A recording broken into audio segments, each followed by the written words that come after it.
Thank you so much, Rabbi Shlush. Your words were beautiful, and your memories of your grandfather are also tremendous mechayev for each and every one of us to reach for great heights in our own avodat haboreh. I also want to thank the rabbis, Rabbi Sherman, Rabbi Skydel, for putting this together.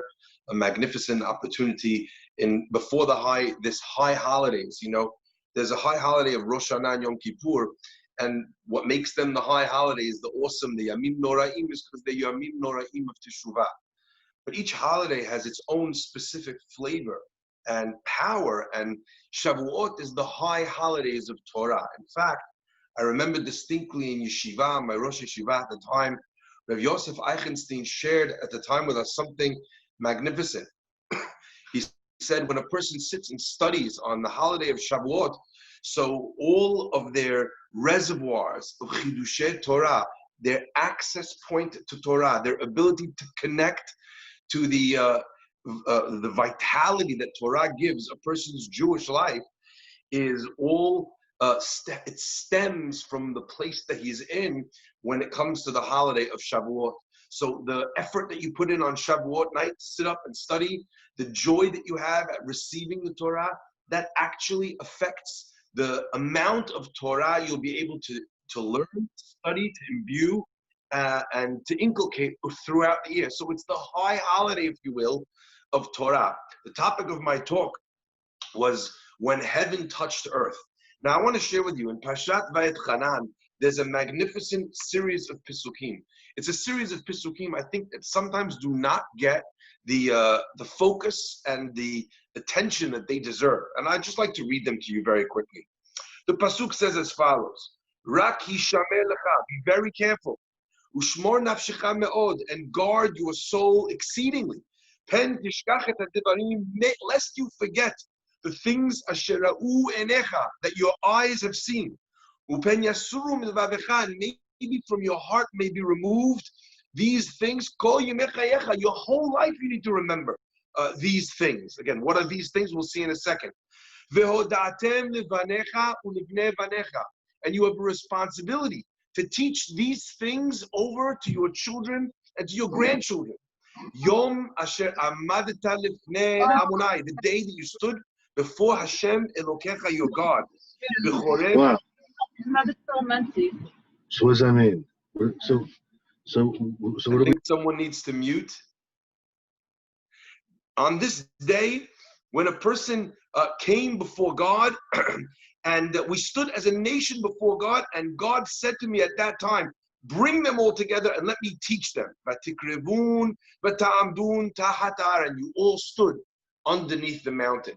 Now, what's fascinating to me is, I know all of us are very aware and we treasure the mitzvah on the night of Pesach, this obligation to tell our children and our children's children about the time that we left Egypt. But here we find a series of Pisukim using the sharpest of language, telling us that we must recount to our children and our children's children in a way where they will never forget, it will never leave their heart, the day of Matan Torah. I want to share what that means. You know, they say a story about Rav Shlomo Hyman.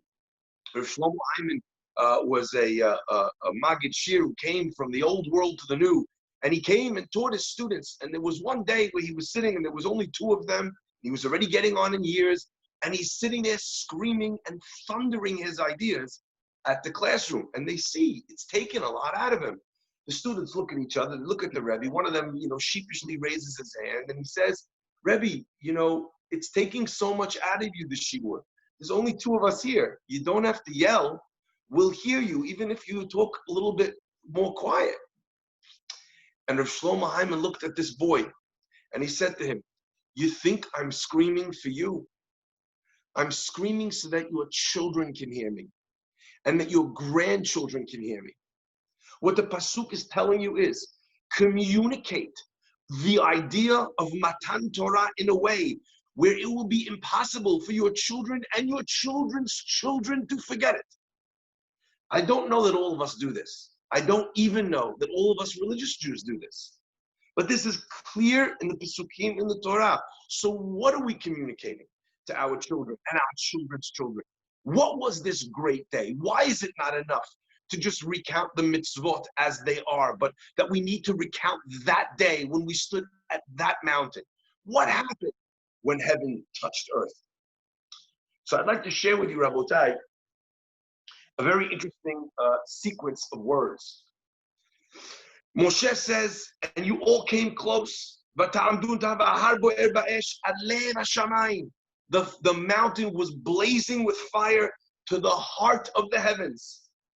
Choshech, anan, va'arafel. Darkness, cloud, and arafel means like a thick fog.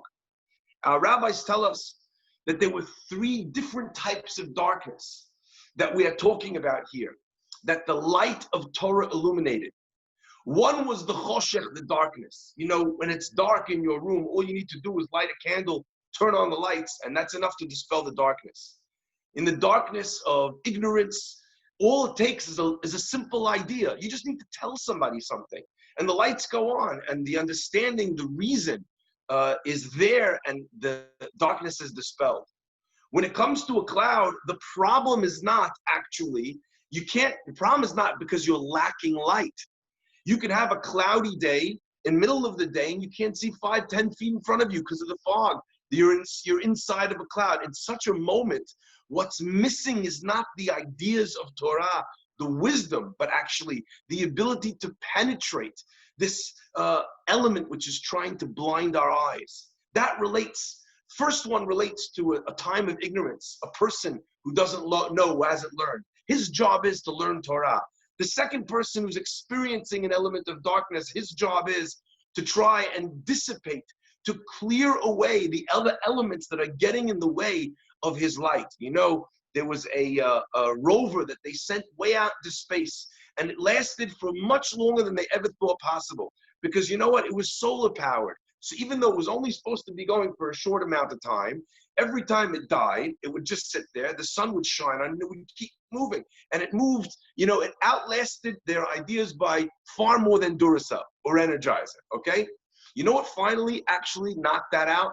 What actually finally took the opportunity, right, for the Opportunity Mars rover off the map? There was a sandstorm, and the sand blew sand on top of the receivers, the solar panels. So even though there was sun, even though there was light, even though there was energy, there was something that was blocking it, something getting in the way. Sometimes a person's darkness is not because there isn't light, but rather because they have allowed self-interest or nigiyut or various things to get in the way of their Torah permeating their soul.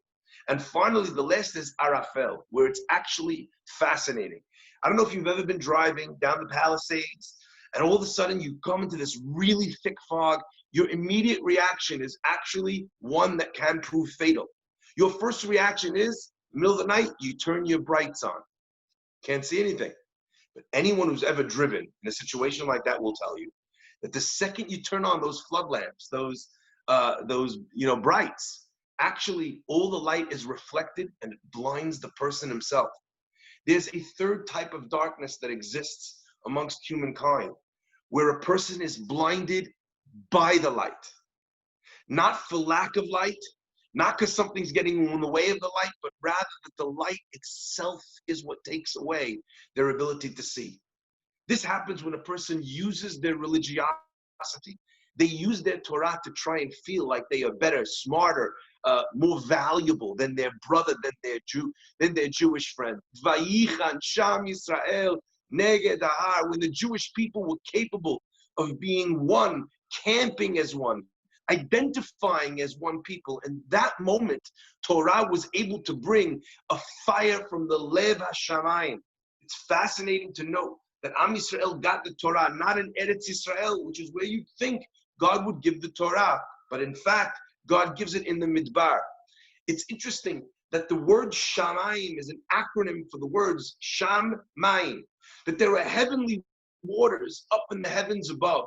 And the waters are represented by Shamayim because we gain and we take our nurturing, our power, our soul's drive, our creativity from the divine element that is within us.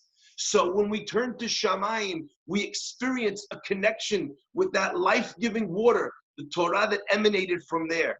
God chose to put Shamayim where? Where did Lev HaShamayim shine its light? In a midbar, a place which has no water. The idea was to communicate that the power of heaven, the power of Torah is such that it can penetrate even a place which is the opposite of itself. You can take the most mushchat person, the most wicked person, the most evil person, expose him gently to the beauty of Torah, and suddenly he begins to flower, even if he was a barren wasteland before. I remember hearing once a beautiful idea. It was at the time when they were in Israel having all of these riots about people that were keeping their stores open on Shabbat. They were marching in the streets, there were hafganot. And I remember hearing a person who was very wise say the following, and it was so beautiful, it actually moved me to tears. He says, my friends, our job is not to close their stores on Shabbat. Our job is to open their hearts to the beauty of Shabbat. When a person takes the Shamayim, when they reveal light in a way where the arrogance or where the ego or the hubris of people doesn't cause that light to be rejected, that light can penetrate the darkest of places and can make a student who's seemingly the most obfuscated student, a person who can't get or understand anything, become a master of his craft. Look at what happened when Rabbi Akiva finally understood the power that lie within. But Rabotai, I want to share that it goes actually one step further. It wasn't just that the world became illuminated with the glory of God's Torah, Hashem's wisdom. As we know, the nature of Torah is to capture the soul and the wisdom of God. The Zohar teaches us that the first word uttered by in Torah is Anochi Hashem Elokecha. Anochi stands for Ana, Nafshit, Katvit, Yahavit. I, my soul, I transcribed and gave it to the Jews. So if we want to capture, so to speak, a piece of God's essence, drag it into this world and force it to illuminate a dreary existence, a selfish existence. So what do we need to do, and how do we need to understand God's light? I'd like to share one simple idea. You know, there was a young man, his name was David Martin. He had a difficult time in his business, and slowly but surely he started accruing debts. One day, a phone call comes in the early stages of the evening, and he takes the phone, and you could see his face gets very somber very quickly. His wife looks up, concerned. The child, Jacob, looks at his mother and his father, and he can tell something serious is going on. I'll bet his first thought was that it was the PTA. You know, they were calling from his teacher, from his school to snitch on him, but eventually he realized that wasn't what the phone call was about. He caught only snippets of the conversation. But the conversation was a conversation where David was talking to their landlord. He'd missed rent payment after rent payment after rent payment. He'd offered one excuse after the next for his failing business in 2008. But Rabotai, eventually, even a landlord's enormous patience can run out. And finally, an eviction notice was on its way. Young Jacob understood that he was going to lose his home. Young Jacob understood, maybe not as much as his parents did, but that his parents were sad. So this boy with the heart of gold goes into his piggy bank, cracks open the piggy bank, asks his mother for an extra $1 or $2, goes down to the store, buys himself some lemonade mix, a little plastic pitcher, and he sets a table downstairs, and his mother thinks he's outside playing, she's happy. At the end of 4 hours, David is on his way back from another fruitless day trying to make a couple dollars, and he sees there's a lemonade stand, and his son is standing there, barely a customer, but a sign that says, lemonade, $2, please help me save my family. Quickly, the tears come to his eyes. He runs very, very quickly, straight back to comes straight back to his home. He's terrified, he's petrified. He doesn't even know what to do. That his kid is on the street trying to support them. But he says to his wife, look at how beautiful this is. Look at how blessed we are. Even if we lose our home, look at what we've managed to create with our home.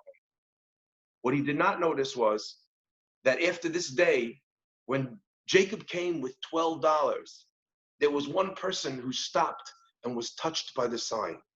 And he said to him, "Young boy, what are you doing?"